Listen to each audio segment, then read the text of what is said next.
এবং আমাদের বাঁশবাড়ি লঞ্চঘাট। আর সবথেকে অসাধারণ বিষয়টি হচ্ছে আমাদের এই গ্রামের পাশ দিয়ে বয়ে যাওয়াতে। আসসালামু আলাইকুম রহমতুল্লাহি ওবরকাতু। হেই, কি অবস্থা বন্ধুরা? কিছুদিন আগে আমি আমার গ্রামের বাড়িতে এসেছি পরিবারের সাথে ঈদ উদযাপন করার জন্য। এখন আমি আমার গ্রামের বাড়িতেই আছি। আমার গ্রামের নাম বাঁশবাড়িয়া। এটা হচ্ছে পটুয়াখালী জেলার দশমিনা থানার অন্তর্গত একটি গ্রাম। তবে এই গ্রামটি খুবই অসাধারণ একটি গ্রাম বলা যায়। কেন অসাধারণ বলেছি এটা আপনি একটু পরেই আসলে বুঝতে পারবেন।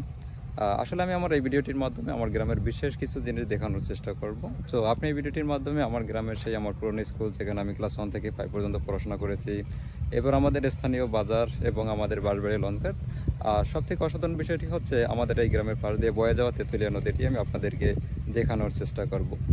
আসলে আমি আমার এই চ্যানেলে এই ধরনের ভিডিও আপলোড করি না। আপনি যদি আমার ভিডিওগুলো দেখে থাকেন এবং যদি আপনি আমার চ্যানেলের ব্যাপারে অবগত থাকেন, তাহলে আপনি জানেন আসলে আমি কোন ধরনের ভিডিও আপলোড করি।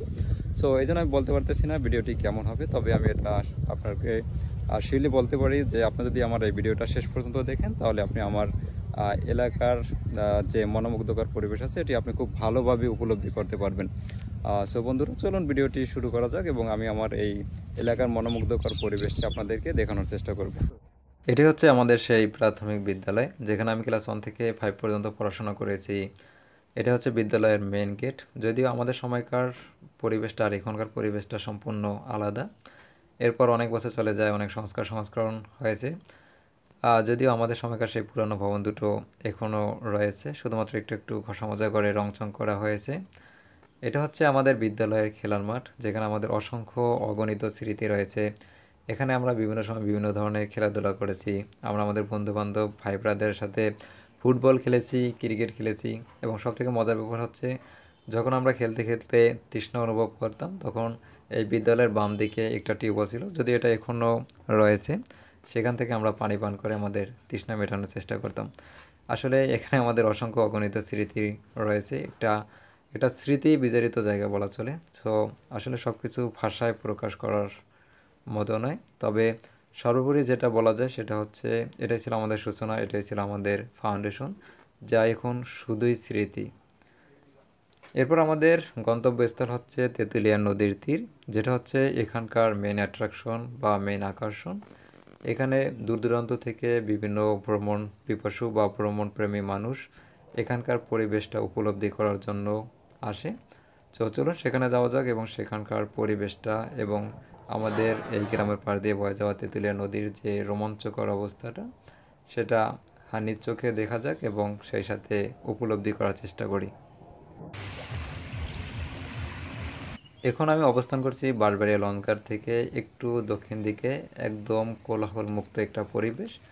আর আমি যখনই বাড়ি আসি তখনই এই জায়গাটা আসার চেষ্টা করি। এর কারণ হচ্ছে, এখানে আসলে এখানকার পরিবেশটা যেরকম ভালোভাবে উপলব্ধি করা যায়, সেই সাথে এখান দিয়ে যে নদীটা বয়ে গেছে এর রোমাঞ্চকর অবস্থা, কিংবা এখানে বিভিন্ন ধরনের পরিবেশ, কিংবা এখানকার যে সারি সারি নৌকা রয়েছে ঘাটে, সেই সাথে এখন আমি যেটা দেখতে পাচ্ছি সেটা হচ্ছে এখানে কিছু হাঁস রয়েছে, যেগুলো মনে হচ্ছে যে এই সমুদ্রের ঢেউয়ের সাথে দোল খাচ্ছে। সো এখানে কিছু নৌকা রয়েছে যেগুলো আমাকে খুব আকর্ষণ করেছে। এখানে অনেকগুলো ভিডিও করেছি, অনেকগুলো ফটো তুলেছি, কিছু ক্লিপ নেওয়ার চেষ্টা করেছি। আমার বন্ধু ঢেউটাকে খুব ভালোভাবে উপলব্ধি করার জন্য তার পা দুখানা নদীর পানিতে বিলিয়ে দিয়েছে এবং সে খুব ভালোভাবে উপলব্ধি করেছে। আসলে কিছু কিছু বিষয় থাকে যা আসলে বলে প্রকাশ করা যায় না, সেটা শুধুই উপলব্ধির মাধ্যমে বুঝতে পারা যায়, কিংবা শুধুই উপলব্ধি করা যায়। তো এখানে আপনাদেরকে কিছু ইনফরমেশন দিয়ে রাখি, সেটা হচ্ছে আপনার চাইলে কিন্তু সমুদ্র ভ্রমণে যেতে পারেন এখান থেকে। এখানে বিভিন্ন স্পট রয়েছে, আপনারা চাইলে চরভূতম যেতে পারেন এখান থেকে। আমার মনে হয় যতগুলো ভ্রমণ মাধ্যম রয়েছে, সব থেকে নৌভ্রমণ হচ্ছে অন্যতম। এখন প্রায় সন্ধ্যার দিকে। তো আমাদের মেইন অ্যাট্রাকশন বা এরপর আমাদের যে সব থেকে ব্যস্তময় জায়গা, আমাদের বাঁশবাড়িয়া লঞ্চঘাট কিংবা বাঁশবাড়িয়া বাজার, এর উদ্দেশ্য আমরা রওনা হচ্ছি। তো এখানে যাওয়ার সময় কিছু ছেলেপেলেকে ক্রিকেট খেলতে দেখেছিলাম, দেখে আসলে আমাদের সেই স্মৃতি মনে পড়ে গেলো। যখন আমরা শৈশবে ছিলাম কিংবা ছোটো ছিলাম, আমরা এখানে আসতাম, ফুটবল খেলতাম, ক্রিকেট খেলতাম। আসলে সেটা ছিল আমাদের জীবনের অন্যরকম একটা স্মৃতি। তো বাঁশবাড়িয়া লঞ্চঘাট কিংবা বাঁশবাড়িয়া বাজারে যেতে যেতে এখানকার প্রাকৃতিক বা গ্রামের পরিবেশটা দেখতে দেখতে আমাদের মেন অ্যাট্রাকশনের দিকে যাওয়া যাক।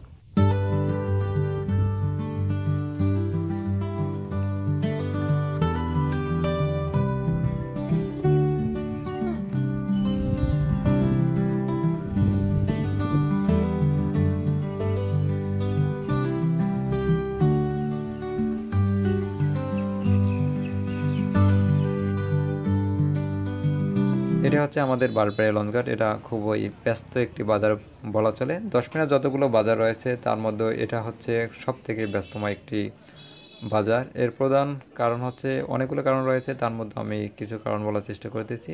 সেটা হচ্ছে প্রথমত এখানে লঞ্চঘাট রয়েছে, মানে এই বাজারটা একদম লঞ্চঘাটের বা তেঁতুলিয়া নদীর তীরে।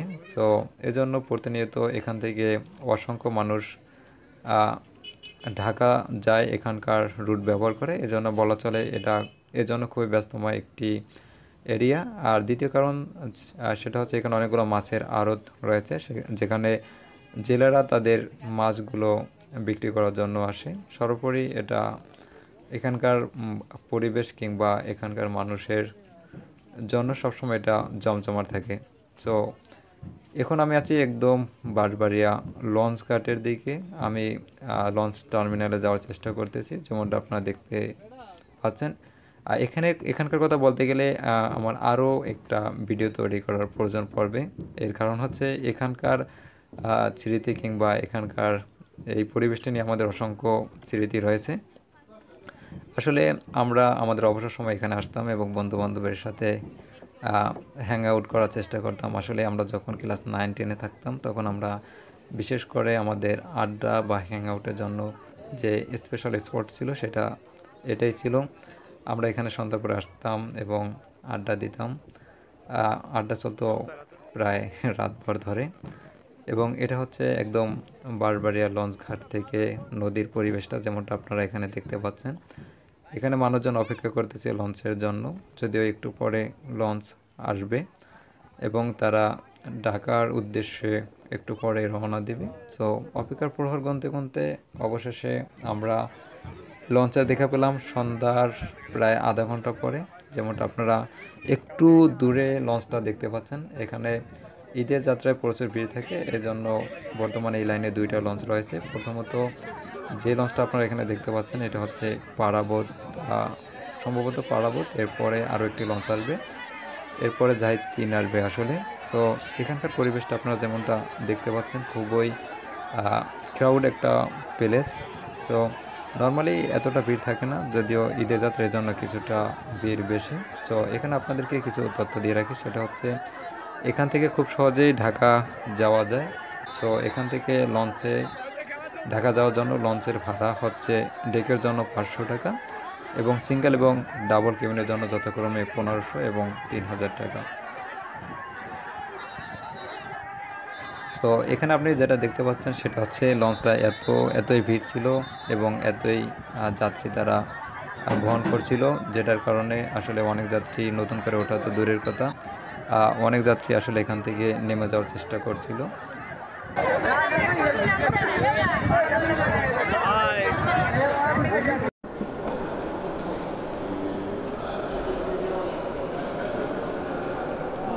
এখন যে লঞ্চটা দেখতে পাচ্ছেন এটা হচ্ছে জাহিদ 3।